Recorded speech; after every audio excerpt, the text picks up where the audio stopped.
It's the Ross Tucker Football Podcast. Oh, yeah, it is. But it's not just any Ross Tucker Football Podcast. I never do that. I give it to you guys 30 minutes every day, every episode, making sure you know everything going on in the National Football League and having some of the best conversations around. How about Mike Golic Jr., one of my favorite guys in the media, a fellow member of the DraftKings network. He'll join us momentarily. He's doing some draft stuff for DraftKings, so he's been really focusing in on these guys. Plus, we have something in common, which you'll hear momentarily. And I want to hear about his draft experience or undrafted experience, kind of like mine. We are presented by DraftKings. Hey, important note, the last Ross Tucker Football Podcast this week, it's going to be late Thursday night.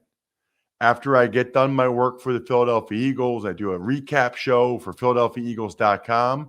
Jack and I are going to record my thoughts on the big news from round one. So everybody, when you wake up Friday morning, maybe not you, Grades, or the people in Australia, but when you wake up Friday morning, it'll already be there in your podcast app, ready to go on youtube.com/Ross Tucker NFL. And I'll even give out winners on that show. Spreading the word via social media. Love the quote tweeters of either at Ross Tucker NFL or at Ross Tucker Pod.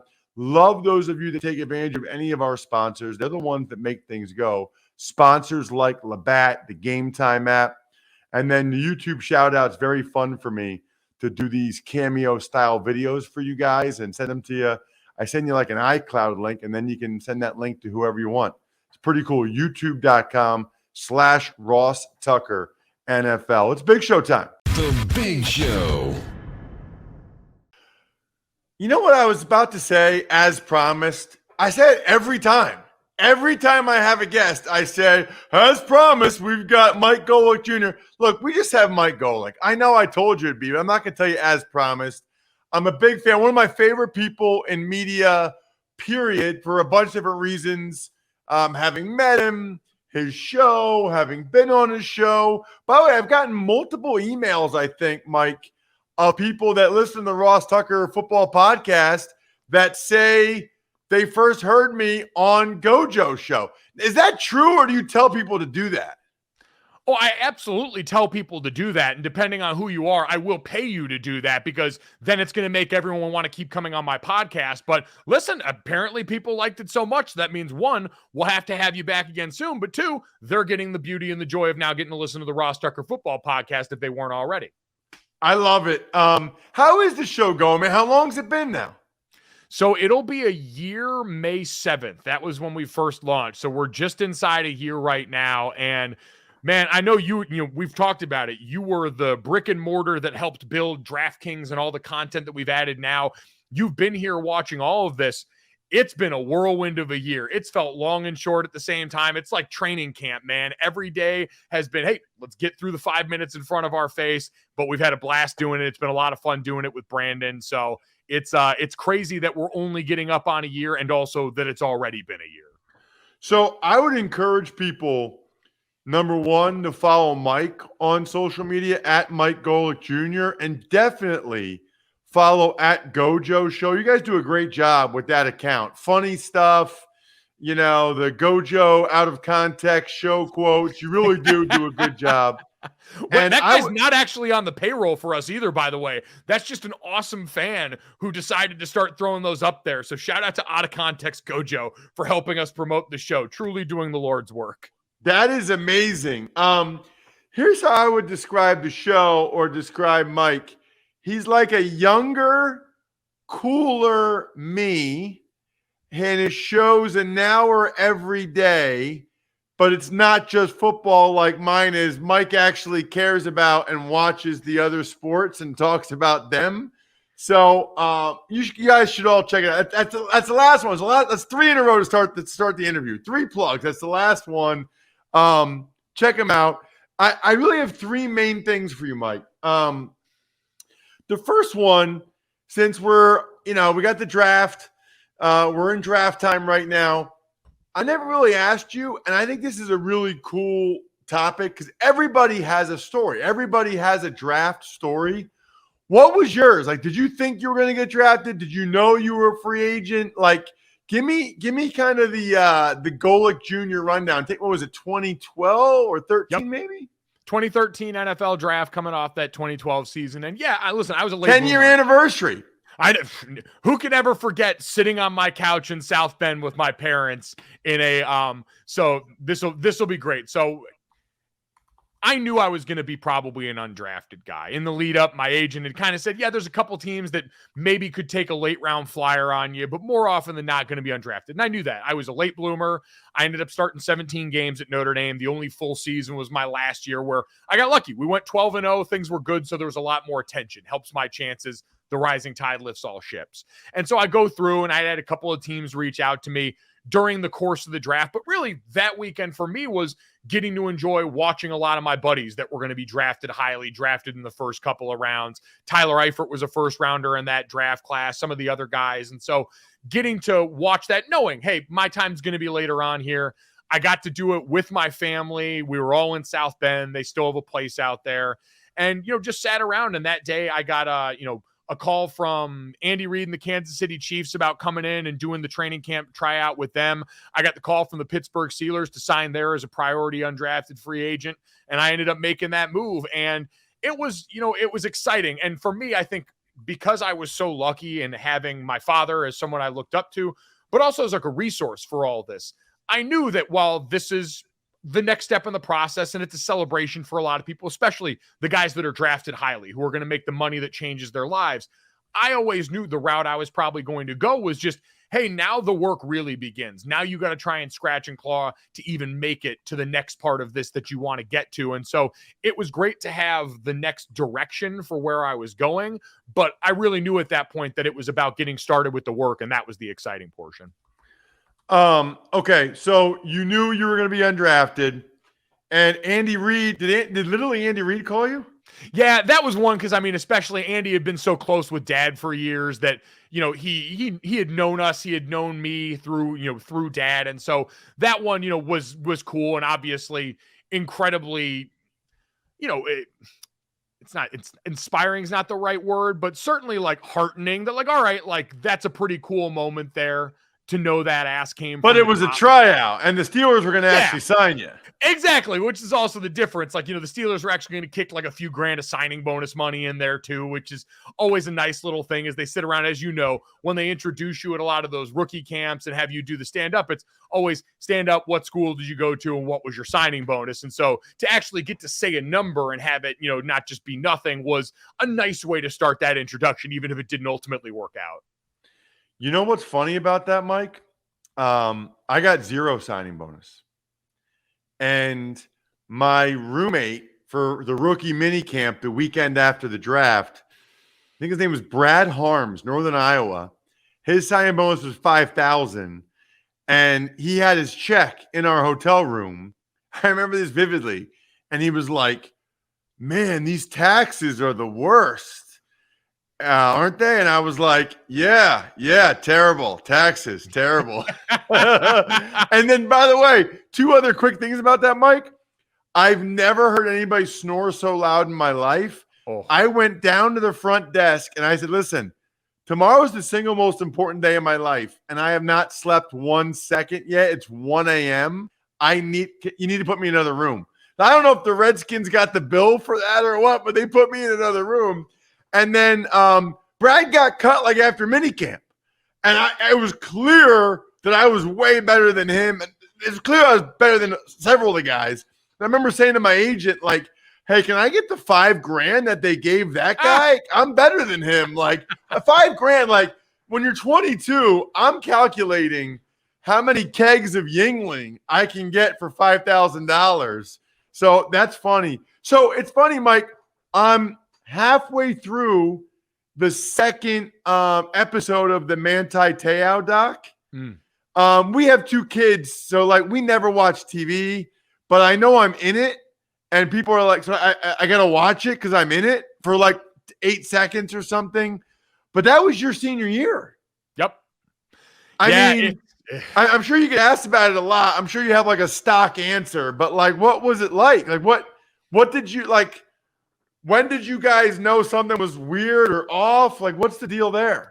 Yeah, so it's interesting because one, you're right. The documentary coming out was just an excuse for us to all look for ourselves in the background of this. And it was cool to see people that I worked with. Michael Eaves was doing one of the dinners that Manti was at for the award circuit he was on at the end of the year. So it was popping up left and right, the Leonardo DiCaprio pointing at the screen meme.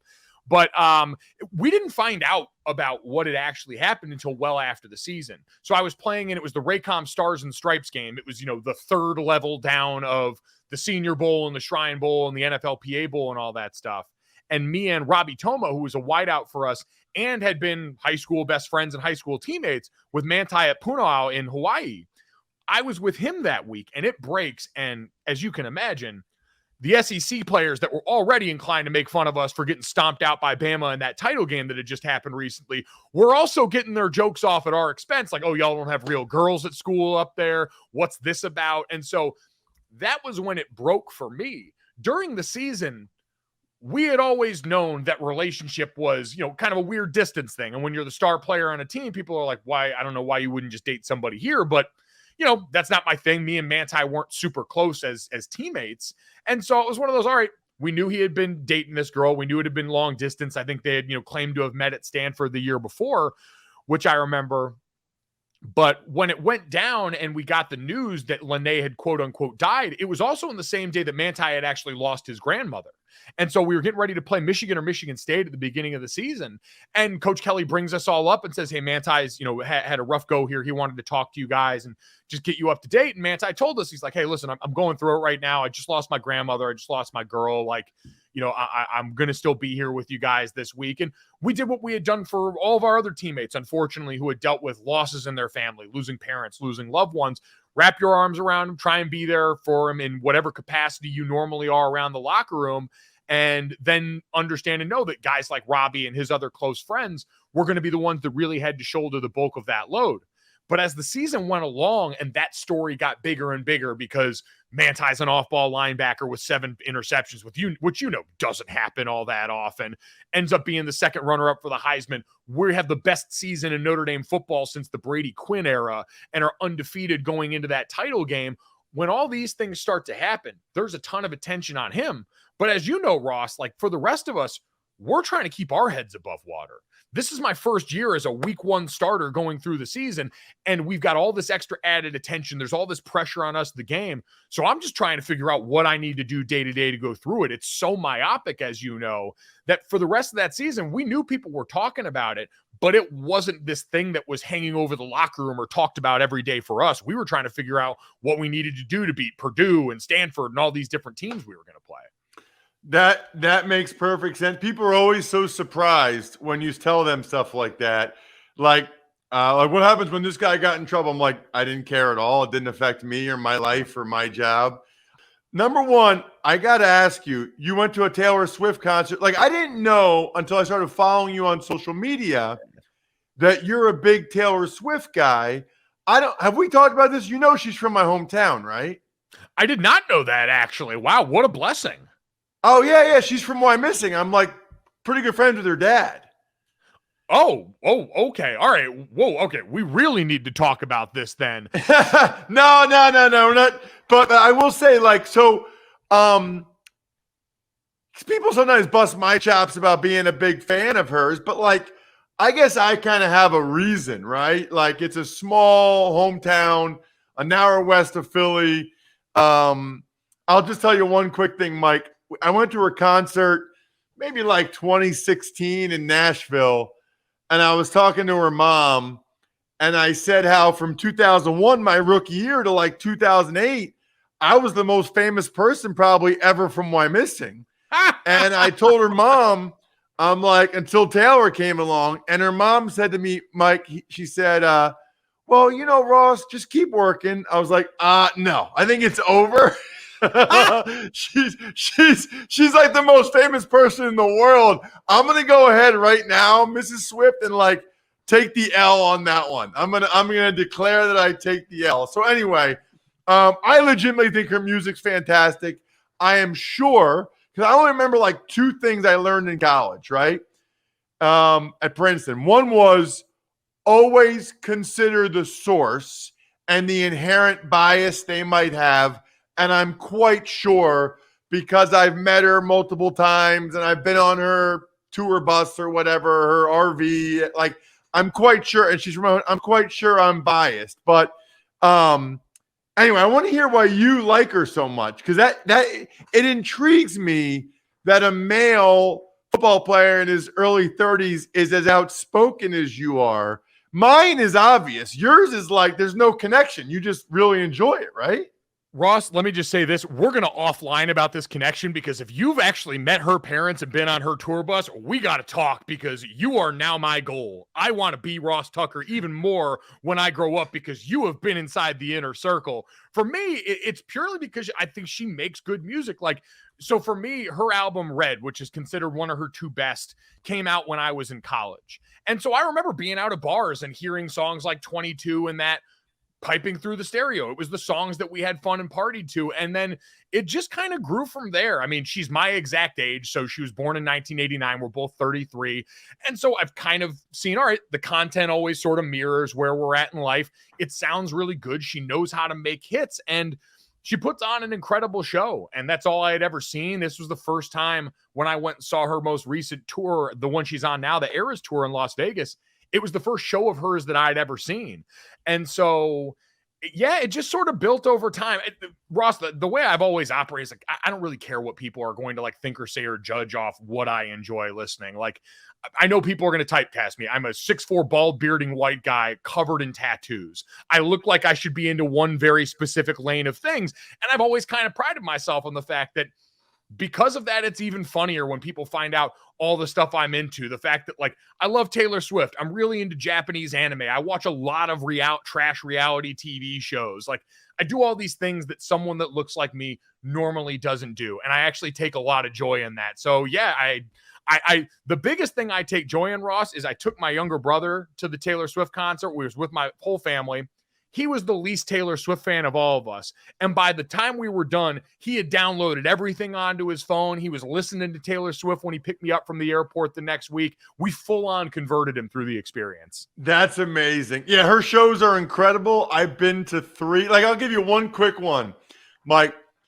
I went to her show right after the Tim McGraw song came out, like in 2006 maybe, or 7. I went to her show in our hometown, like at the local theater. She had just gotten popular, and she sings this song about Corey's eyes. Corey's eyes. I know Corey. Corey was the quarterback of the high school football team. No.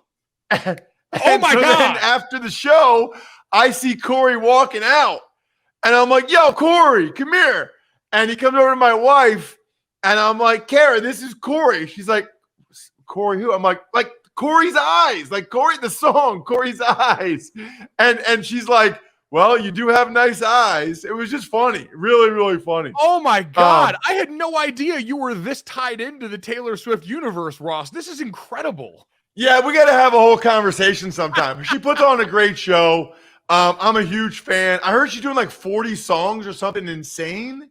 It's 44 songs, 3 hours and 15 minutes of concert time. And she's going to do 53 of these, Ross. It's insane. Yeah, that's nuts. All right. My last question, there's no good segue, but my last question, you are studying draft prospects, right? Yeah.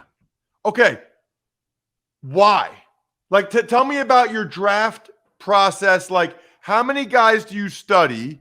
Is it just the linemen, and is there a specific purpose to it?